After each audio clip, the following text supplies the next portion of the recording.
Yeah, so we successfully charged $1,000 an hour for our first consultation call.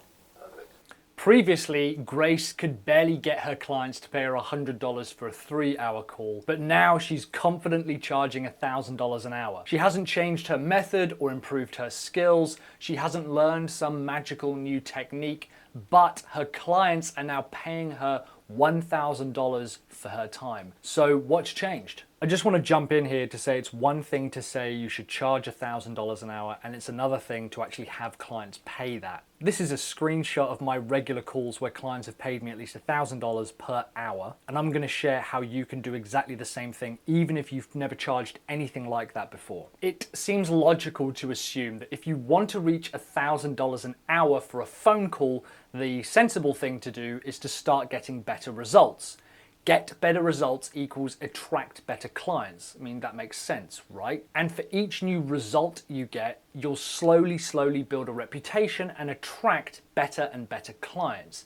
Bit by bit, working your way up to that coveted 4-figure hour. So what's going wrong? Do you just need to find out how to get better results? Maybe there's a secret set of skills that once you learn, you can unlock some awesome, powerful results for your clients, and they'll start to see amazing value in your service. You need a portfolio and a proven track record. You need to be worth $1,000 before people will pay you, or do you? Let's flip this question around. Why do some artists who redefine genres and who become household names struggle to even pay their bills and eventually die totally broke? Why are some craftspeople who have decades of skill and experience not the wealthiest people compared to those with relatively little skill?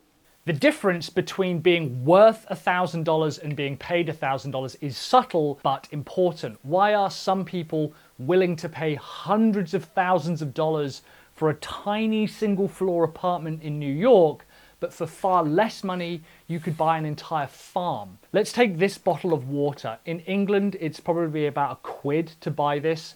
Now that means it's worth £1 to the seller. Now, would I be willing to pay £10 for this bottle? What about £100? Now, of course, that sounds insane. Who would spend £100 on a bottle of water? If we drop me off in the middle of the desert in scorching heat with no shade and, more importantly, no water, let's see what happens. I stumble in the dry desert, shielding my eyes from the harsh sun and feeling my skin burn from the heat.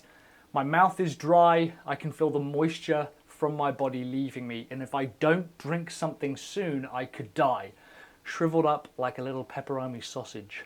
But I spot a man on the horizon and he's selling water. But not just any water, life-saving, cool, refreshing, nourishing water that could bring me back from the brink of dehydration. And he offers it to me for $100 a bottle. Now in that situation, would you pay? It doesn't seem like I have much of a choice, does it? Charging $100 for a bottle of water is a lot like charging $1,000 an hour for your consultation. You don't need to offer a $1,000 product or be worth $1,000 worth of value. You need to find a $1,000 problem. What is costing someone $1,000? What is costing them $1,000 an hour? The mistake we make is thinking that people who make that kind of money have no problems, and it's the exact opposite. They don't have $1,000 problems, they have $100,000 problems or $1 million problems. If we were in the desert and there was a cheap source of bottled water for $1 a bottle, it'd be much harder to sell $100 a bottle. Not impossible, but much harder. So ask yourself, are you looking for customers with $1,000 problems, or are you looking for people with $1 problems, trying to convince them to see the value in $1,000 consulting? You need to start finding higher quality clients, which I talk about in this video here. If you click this video, I'll talk you through how you can massively increase the quality of your customers so that they have higher budgets, bigger problems, and they're willing to spend more money.